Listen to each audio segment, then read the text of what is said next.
میرے نبی کی 4 بیٹی ہے. میرے نبی کی کتنی بیٹی ہیں؟ سب سے بڑی بیٹی کا نام کیا؟ زینب. زینب کا ایک بیٹا ہے علی، اس کو کہتے ہیں علی یا زینبی.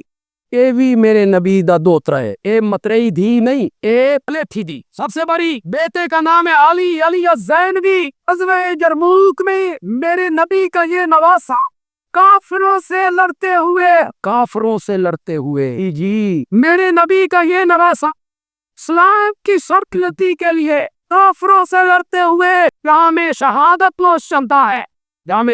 نوش کرتا ہے. اتنے لوگ سمجھتے ہیں میرے نبی کا یہ نواسا غزوہ یرموک میں جاتے ہوئے پھنس جاتا ہے. یہ شرط نہیں لگاتا یہ واپس جانے کو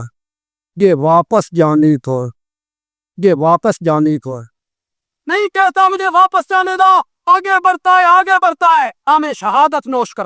3 شرطیں پیش کی حضرت حسین نے. حضرت حسین رضی اللہ تعالیٰ عنہ نے پہلی شرط رکھی، مجھے واپس جانے دو، جہاں سے آیا ہوں وہاں چلا جاتا ہوں. حیدر کرار کا فرزند، اس کی رگوں میں آتے خیبر کا خون دوڑتا ہو، حسین آگے جاتا یا پیچھے جانا. ہم نے یہ موقف کیوں اپنایا؟ شریعت بدل رہی تھی اور حضرت حسین کو کہاں جانا چاہیے تھا؟ پیچھے کیوں جانا چاہتا؟ موقف کیوں بدلا؟ موقف اس لیے بدلا، صحابی رسول ہے، نیت ہے پہلے موقف اور تھا، انہیں موقف سے رجوع کر رہے ہیں. نہیں میں اب آگے نہیں جانا چاہتا، میں کہاں جانا چاہتا ہوں. موقف کون بدلتا ہے؟ حق کا موقف ہو، حق سے کوئی بندہ پیچھے نہیں ہٹتا. یہی مومن ہو وہ حق والے موقف سے پیچھے واپس جانے دے. نہیں مانتے ہو؟ دوسری شرط یہ ہے کہ اسلام کی سرحدوں پہ پہنچا. سرحدیں وہ سرحدوں کو کیا کہہ رہے ہیں؟ سرحدیں کروں جانے دو. ابھی نہیں مانتے ہو، عزیز کے پاس لے چلو، میں اس سے خود بات کر لوں، جو موقع بھی وہ اپلائے اور وہ طے کر لے. 3 شرطیں حضرت حسین رضی اللہ تعالیٰ عنہ نے. بات ہے تیسری شرط ایسی شرط تھی مان لی.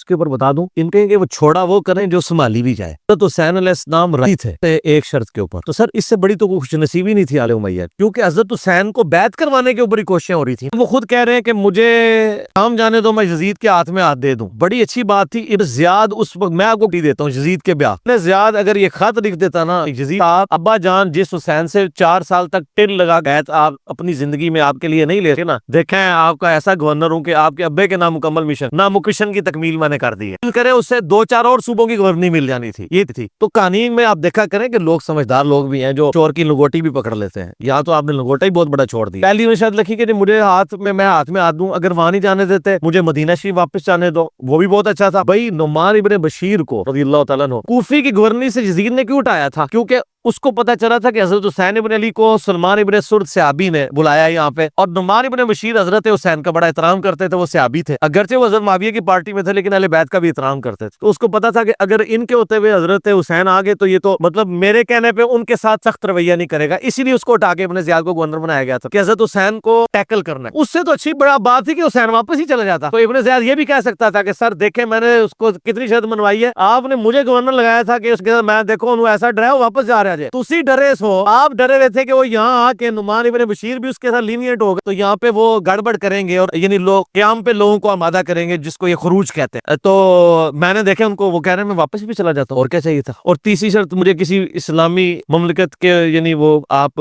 سرحد پہ بھیج دیں، میں جا کے قتال کرتا ہوں. یہ کچھ بھی نہیں تھا. اس کے لیے تو آئے نہیں تھے، 20 بچوں کو ساتھ لے کے آئے تھے. ظاہر ہے کہ حضرت علی کے چاہنے والے تھے کوفہ میں. حضرت حسین علیہ السلام چاہتے تھے میں کچھ عرصہ وہاں پہ گزاروں، پھر وہاں سے پیسively ایک دعوت لانچ کروں اور یعنی حکومت کے خلاف. ظاہر ہے وہ قیام ہی کرنا چاہتے تھے، لڑائی کے لیے نہیں آئے تھے، ایک مین پاور تیار کرنے کے لیے. لڑائی کے لیے آتے تو وہ میدان جنگ والا ان کے ساتھ معاملہ ہے. وہ تو بلکہ ان کے پاس جو آتے بھی تھے وہ کہتے تھے میں ایک مشکل راہ پہ جا رہا ہوں، دیکھ لو اگر تم نے چلنا ہے تو چلو، اور ادروائز پھر تم ابھی علادہ ہو جاؤ. تو یہ تینوں شرائط والی بات فی نفسی غلط. اور یہ کتاب ہے انصاب الاشراف میں سے. انصاب الاشراف جو ہے وہ امام بلازری المتوفا 289 ہجری کی کتاب، جو پہلے 300 سال کے محدثین میں سے ہیں، لیکن اس کتاب کی صحت کے اوپر اتفاق نہیں ہے. شیخ زبیر لجئی صاحب تو اپنی وفات سے پہلے اپنے رسالے میں اعلان برات کر گئے ہیں اس کے، کیونکہ ان کا موقف یہ تھا کہ اس کتاب کے اندر صرف آپ کو آل امیہ کو بچانے کے لیے روایتیں نہیں ملے، بلکہ اس روایت میں تو حضرت معاویہ کو بچانا بھی مشکل ہو جائے. اصول برکت کے لیے آپ کو صرف ایک روایت بتا دیتا ہوں جو بلازری نے اپنی کتاب کے اندر لکھی ہوئی، اور ایون مسند البزار میں موجود. اسلام نے فرمایا، ایک صحابی کہتے ہیں کہ بل اسلام کے سامنے سے ایک اونٹ گزر رہا تھا، نبی علیہ السلام نے فرمایا اس اونٹ پر بیٹھے ہوئے پہ بھی لعنت، اس کے ہانکنے والے پہ بھی لعنت، اور اس کی مہار پکڑنے والے پہ بھی لعنت۔ اب مسند البزار میں ان تینوں کے نام نہیں، بس اتنی روایت، اور یہ روایت مجمع الزوائد میں امام ہیثمی ابن حجر الاسقلانی کے استاد نے بھی لکھی۔ میں ان اماموں سے پوچھتا ہوں یہ آپ نے دین کی کون سی خدمت کی ہے؟ یہ روایت کہ آپ کتاب یہ لکھ